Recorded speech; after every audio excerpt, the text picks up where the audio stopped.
హీరోకి అవ్వాలంటే ఏం కావాలి, నా దగ్గర ఏమున్నాయి అని ఒకసారి ఆలోచించుకోవడం మొదలెడితే ఒక్కదానికి కూడా మ్యాచ్ అవ్వలేదు. అంటే ఓకే, ఒక బ్యాక్గ్రౌండ్ ఉండాలి, మనకు లేదు.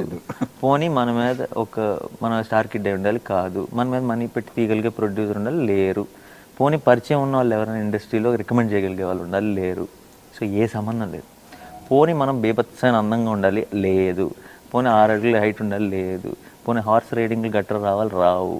సో ఏ లెక్కలో చూసుకున్నా సరే ఒక టిపికల్ నాకు హీరో ఆపర్చునిటీ ఉందని నాకు అనిపించలే. సో నేనేం చేశాను, సరే ఇలాంటి వాటికన్నీ కావాలేమో కానీ డైరెక్షన్ మాత్రం టాలెంట్ ఉంటే చాలు అని అనిపించింది. సరే నాకు కూడా సినిమా ఫిల్మ్ మేకింగ్ సైడ్ చాలా ఇంట్రెస్ట్ కాబట్టి వెళ్ళి అసిస్టెంట్ డైరెక్టర్గా జాయిన్ అయ్యాను. అసిస్టెంట్ డైరెక్టర్గా జాయిన్ అవడం కూడా 2004లో. లైక్ మీ ఇంటర్ అయిన తర్వాత ఇప్పుడు ఎడ్యుకేషన్ డిగ్రీ సెకండ్ ఇయర్లో వెళ్ళిపోయి ప్యారల్గా జాయిన్ అయిపోయాను. అండ్ అది కూడా ఒక 9 నెలలు ఒక ఆఫీస్ చుట్టూ తిరిగి ఎవరు తెలిసిన వాళ్ళు ఉన్నారని ఎవరో ఏదో చెప్తే వెళ్ళి మళ్ళీ కలిసి క్లాప్ అసిస్టెంట్ జాబ్ వచ్చింది. దాంట్లో కొన్ని రోజులు ఒక 3 ఏళ్ళు సినిమాలు చేసిన తర్వాత కొంచెం సినిమా ఇండస్ట్రీ ఏంటో తెలిసిన తర్వాత అనుకోకుండా అష్టాచమ్మ జరిగింది.